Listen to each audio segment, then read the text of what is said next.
India has set another record of daily COVID-19 cases with more than 1,31,000 infections in the last 24 hours, pushing the total case count to over 1.3 crore. The surge, much steeper than last year's first wave, has forced many states to impose tighter curbs. This is the fourth time in 5 days when India has reported over 1 lakh new cases.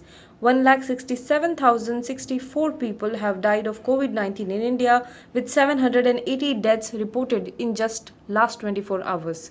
India is the third worst hit country after the United States and Brazil. Prime Minister Narendra Modi, in his meeting with the chief ministers yesterday, stressed on the need to create micro-containment zones and extensive testing as a means to combat the second wave of the pandemic.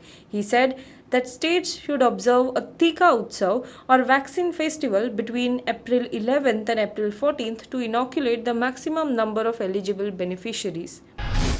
Mamata Banerjee was asked today to explain comments during the Bengal campaign allegedly telling people to gherav Central Security Forces in a notice by the Election Commission, the second in 2 days. The Bengal Chief Minister, 66 years old, was asked to reply by 11 am tomorrow on her speech, which the election body said violated several sections of the Model Conduct Code as well as the law. Bengal votes in the fourth round of 8 phases elections tomorrow. The Election Commission cited her speeches on March 28th and April 7th, in which Banerjee allegedly accused the central forces of intimidating voters and urged women to hit back or surround the central forces.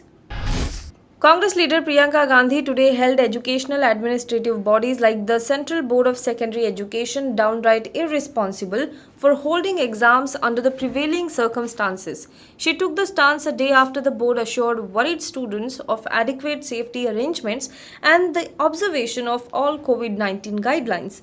These concerns rise amid a disturbing revival in the infections across the country. The Class 10 exams are scheduled to be held between May 4th and June 7th, and those for Class 12 would be held between May 4th and June 15th, according to the revised CBSE date sheet. Over a lakh students of classes 10 and 12 had earlier signed petitions urging the government to either cancel the exams or to hold them online. The hashtag Cancel Board Exams 2021 has been trending on Twitter over the past few days. The Election Commission of India has served a notice to BJP's Nandigram candidate Suvendu Adhikari based on a complaint of hate speech filed by CPI-ML Politburo member Kavita Krishnan on March 31. The poll body has sought a response from Suvendu Adhikari within 24 hours. The Election Commission notice said that the poll panel received a complaint from Kavita Krishnan of CPI-ML Central Committee in which it was alleged that on March 29, Adhikari delivered a hate speech in Nandigram while addressing a public meeting. The EC referred to 2 provisions of the Model Code of Conduct which state that criticism of other political parties when made shall be confined to their policies and programs, past record and work. Criticism of other parties or their workers based on unverified allegations or distortion shall be avoided. Another provision states that there shall be no appeal to caste or communal feelings for securing votes. The notice said that Election Commission has found Suvendu Adhikari to be in violation of certain clauses of the MCC.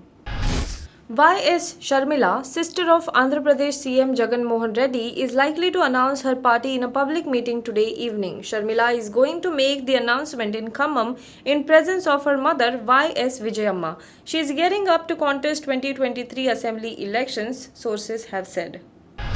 Now be the first to know about the latest updates on our new news app.